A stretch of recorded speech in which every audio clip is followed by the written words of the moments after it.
ZP chairperson Harshini గారికి protocol ఇవ్వనప్పుడు ఎక్కడ పోయినావు మదన్న నువ్వు అన్నట్టు. అవునండి, ఎక్కడ ప్రోటోకాల్ వివాదంలో ఆమె ఎప్పుడూ బాధపడిన సందర్భాలు లేవు మాకు తెలిసైతే. ఇది జెడ్పీ చైర్పర్సన్గా ఉన్నన్ని రోజులు ప్రతి చోట మదన్న గారు ఆమెనే ముందుంచి ఆమెతోటే కొబ్బరికాయ కొట్టించి ఆమెతోటే శిలాఫలకాలను సైతం, రోడ్లను సైతం, భవనాలను సైతం ఆమె పేరే ముందు పెట్టించి ఓపెన్ చేయించాడు. మరి మీకెక్కడ కనిపించిందో ఆ మాజీ ప్రజాప్రతినిధి అట్లా చెప్తే నాకైతే నవ్వొస్తుంది. ఒకసారి జిల్లా కలెక్టరేట్లో అప్పటి జిల్లా కలెక్టర్ భవేష్ మిశ్రా చిన్న ప్రోటోకాల్ విషయంలో కొంచెం అత్యుత్సాహం ప్రదర్శించి తన అగ్రవర్ణపు భావజాలాన్ని ఏదో చూపించబోయిండు. కానీ ఎంబటే తీవ్రంగా ఆగ్రహానికి గురైనరు హర్షిని గారు. ఆగ్రహానికి గురైన వెంటనే ఆయన వ్యక్తిగతంగా వివరణ ఇచ్చుకొని పొరపాటు జరగదు ఇంకొకసారి అని చెప్పి చెప్పుకున్నారు. ఆ విధంగా ఆమె ఏదైతే పరిపాలన సమయంలో ప్రోటోకాల్ విషయంలో ఆమె నిక్కచ్చిగానే ఉన్నారు. ఆమె విషయంలో మీరు బాధపడాల్సిన అవసరం లేదు. మరియు భూపాలపల్లి నియోజకవర్గం మొత్తం భూపాలపల్లి జిల్లాలో జెడ్పీ చైర్పర్సన్ ఈ 5 మండలాలే ఉన్నారు. మిగతా మండలాలకు ఎందుకు పోలేదు, ఎందుకు అవసరం లేదు అంటే మాకేం అవసరం. జిల్లాలో మేము ఏదైతే ప్రోగ్రామ్స్ జరుగుతున్నాయో జిల్లా అధికారులు చెప్పినప్పుడు ఒక్కొక్కసారి వీలవుతుంది, ఒక్కొక్కసారి వీలు కాదు. వీలైనప్పుడు వెళ్తాం, వీలు కానప్పుడు వెళ్ళాం. ప్రభుత్వ కార్యక్రమాలలో హాజరవుతారు.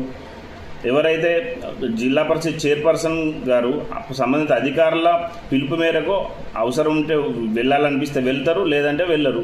మీకు ప్రోటోకాల్ ఇవ్వలేదు, మిమ్మల్ని విలువలేదు అంటే మిమ్మల్ని విలువలేదని మేము గిట్లా ఏమైనా చెప్పుకున్నామా? ఎందుకు మా దురదను కూడా మీరెందుకు రుద్దుకుంటారు? మీకు ఏం అవసరమో మాకు అర్థమైతే లేదు. గోదావరి కాలనీలో కేసీఆర్ మీటింగ్లో స్టేజ్ మీద కూర్చోవాల్సింది కిందికి వచ్చి కూర్చున్నావు, అప్పుడు నీకు రాజ్యాంగం కనబడలేదా అని చెప్పి ఆయన అంటాడు. ఇప్పుడు అక్కడున్న స్టేజీ మీద ఉన్న నాయకులు వాళ్ళ వయసు వాళ్ళకి ఇవ్వాల్సిన మర్యాద ఇచ్చి తనకు తానుగా కిందికి వచ్చి కూర్చుంటే దానికి కూడా మీకేం నొత్తుందా? మరి ఎక్కడో ఎందుకు నొచ్చిందో నాకు అర్థమైతే లేదు. దానికి కూడా మీరు స్పందించుడేనా? మీరు ఇంత చేసి ఇంత ఆర్భాటంగా పాపం సార్ మెప్పు పొందడానికి అర్జెంటుగా ఈ ప్రెస్ మీట్లు, ప్రెస్ నోట్లు ఇచ్చిన మీకు నేను నిజంగా మీ ధైర్యానికి మెచ్చుకుంటానా? ఎందుకు మీరు ధైర్యవంతులైనాయంటే కేవలం మీ పదవుల కోసమే ధైర్యవంతులు అవుతున్నారు. వేరే ఇతర ఏ విషయాలలో ఒక దళితునికి జరుగుతున్న అన్యాయం విషయంలో, ఓ దళితునికి జరుగుతున్న అవమానం విషయంలో స్పందించడానికి కనీసం ధైర్యం చేయని మీకు ఈ మార్కెట్ కమిటీ చైర్మన్ కోసమో లేకుంటే డైరెక్టర్ల కోసమో ఈ చిన్న చిన్న పదవుల కోసం పోటీ పడుతున్నారు కదా. ఆల్రెడీ పక్క నియోజకవర్గాల్లో దగ్గర 2 సంవత్సరం 6 నెలలు అవుతుంది, సగం పదవులు కాలం గడుస్తున్నాయి. కానీ ఈ నియోజకవర్గంలో పదవులు ఇవ్వకుండా గోసపుచ్చుకుంటాడు. మాకెవరికైనా ఇత్తడు కావచ్చని ముంగడికి వచ్చి మాట్లాడతారు. కానీ ఇంకో సంవత్సరం అయినా కూడా ఇత్తడో ఏడో గ్యారంటీ లేదు.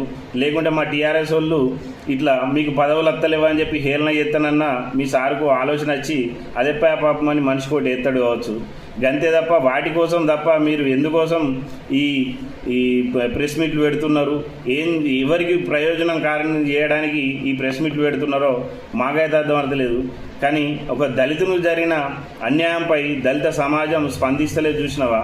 దక్కనే సిగ్గనిపిస్తుంది. మంతని ముత్తారంలో అంబేద్కర్ విగ్రహం ఓపెన్ చేసినప్పుడు ఆయనను అవమానపరిచిర్రు. ఆయన జిల్లాలో ఉన్నప్పటికీ కూడా జిల్లా అధికారులు కానీ అక్కడ స్థానిక కాంగ్రెస్ లీడర్ కానీ పిలవడానికి కూడా భయపడ్డారు. మంత్రి అంబేద్కర్ విగ్రహానికి దండ వేయడానికి వస్తే ఎదురుగానే దళిత నాయకులు భారీ సౌండ్ పెట్టుకొని అక్కడ ఎంపీ గారు ఉన్నారనే కనీసం మర్యాద కూడా లేకుండా భారీగా స్పీచ్లు ఇచ్చారు.